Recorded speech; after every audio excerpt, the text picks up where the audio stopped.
Olá pessoal, bem-vindos ao nosso giro semanal sobre o mercado financeiro. Semana em que a tensão eleitoral tomou conta do mercado brasileiro.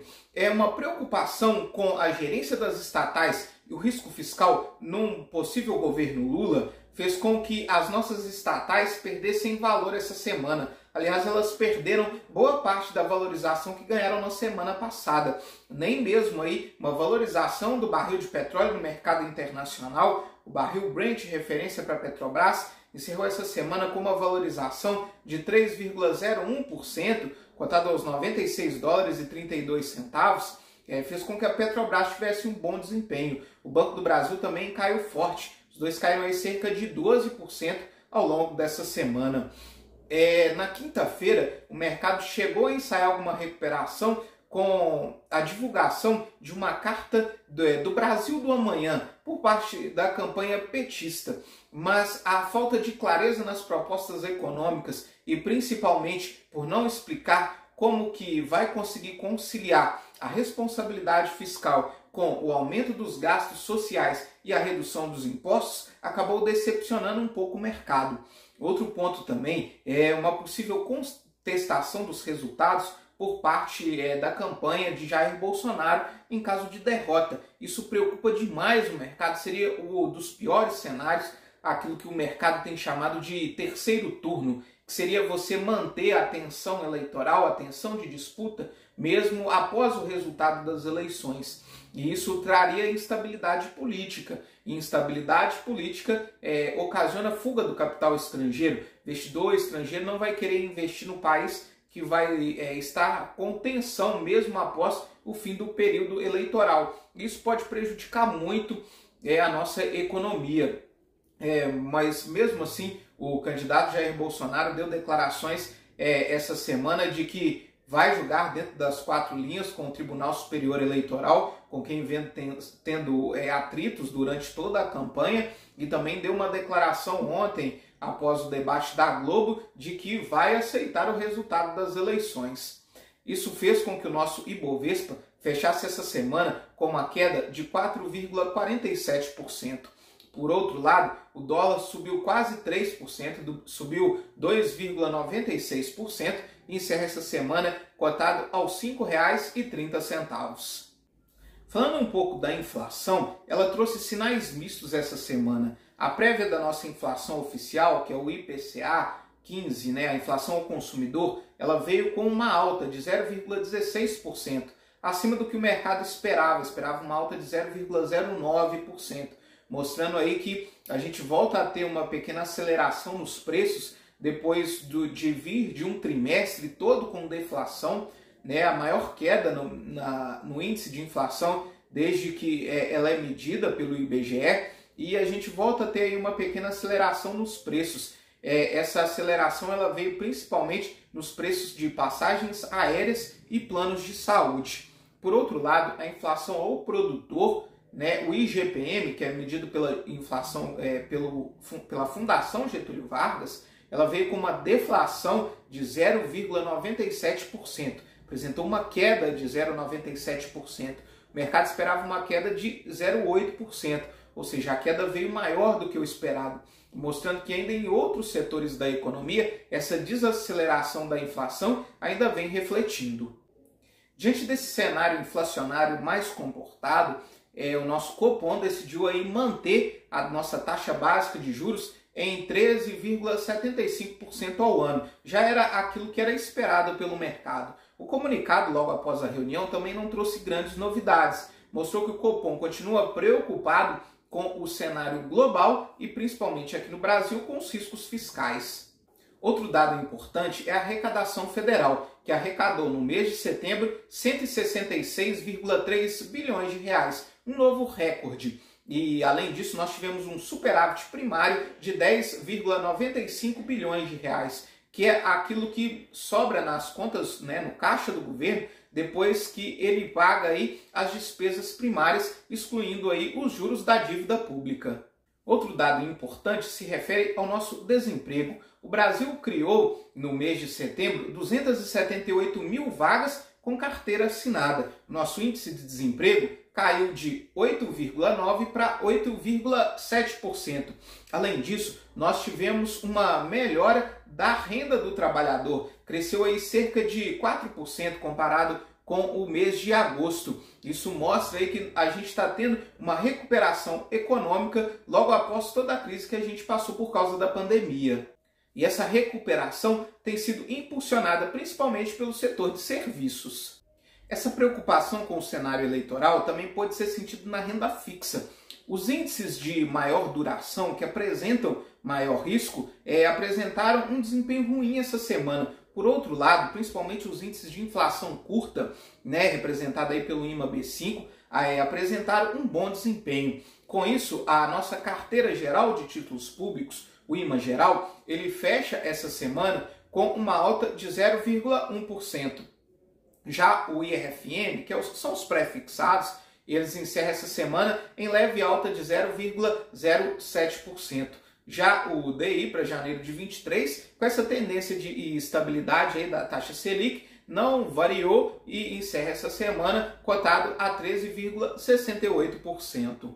Nós tivemos ainda essa semana o lançamento do Real Digital, que é a criptomoeda do Banco Central brasileiro.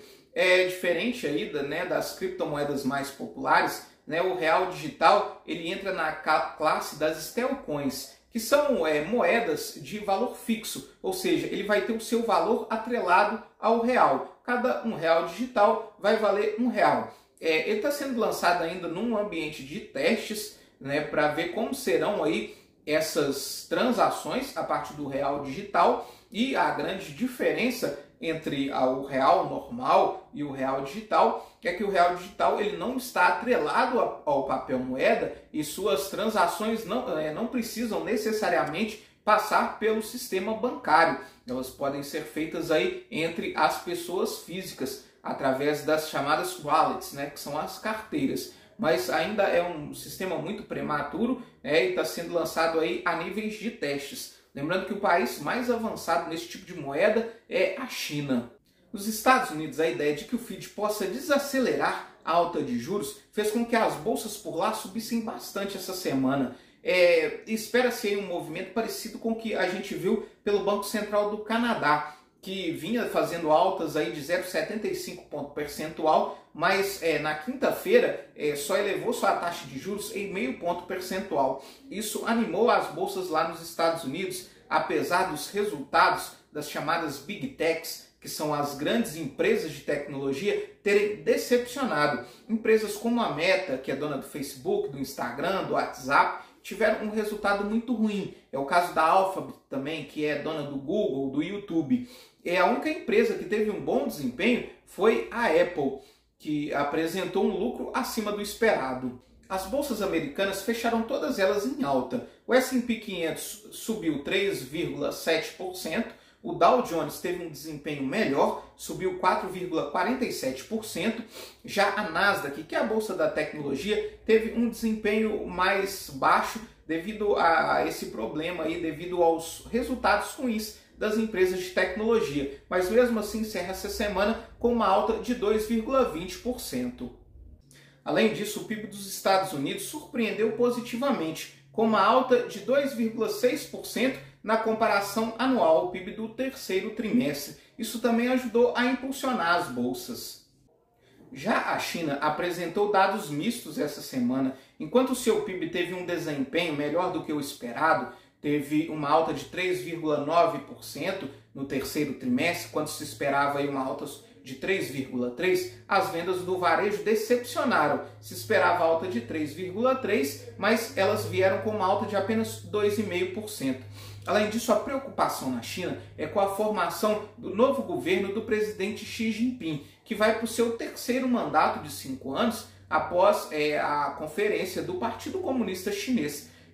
O presidente eliminou ali toda a oposição que ele tinha dentro do próprio partido e agora tem superpoderes para tomar decisões na China.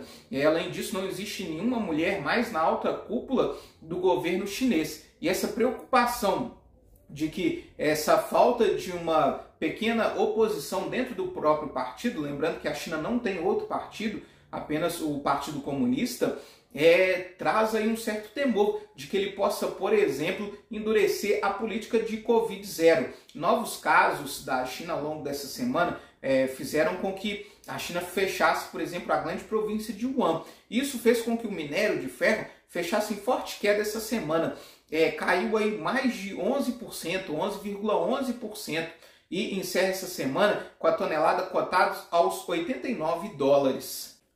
Falando agora da Europa, Rishi Sunak assume como primeiro-ministro do Reino Unido. Isso foi bem visto pelo mercado, porque ele foi o ministro da Economia durante a pandemia e teve um bom trabalho aí, né, durante todo esse problema da pandemia, e foi capaz de manter a economia do Reino Unido em patamares aceitáveis. Ele assume aí depois do desastre de Liz Truss, principalmente em relação ao seu pacote econômico. Isso traz uma certa segurança para o mercado.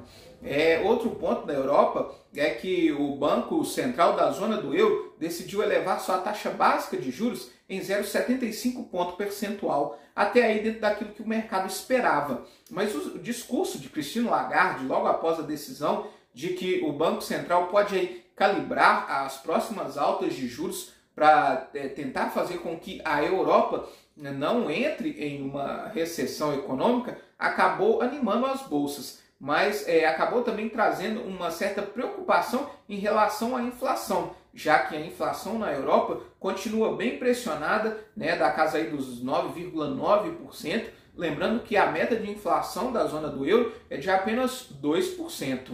Essa perspectiva de que os juros subam mais devagar na Europa fez com que o Stoxx 600 fechasse essa semana com uma alta de 3,18%. O medo aí de uma recessão global e de uma diminuição da demanda fez com que o preço dos grãos caísse no mercado internacional. Um dólar mais pressionado também fez com que esses artigos perdessem valor. Milho, soja, trigo, açúcar tiveram um desempenho negativo ao longo dessa semana. Lembrando, né, que todas essas commodities agrícolas são comercializadas em dólar no mercado internacional. Para a semana que vem, nós temos a decisão da taxa de juros dos Estados Unidos. A expectativa é de que o FED eleve sua taxa básica de juros em 0,75 ponto percentual. Temos também a decisão da taxa de juros no Reino Unido.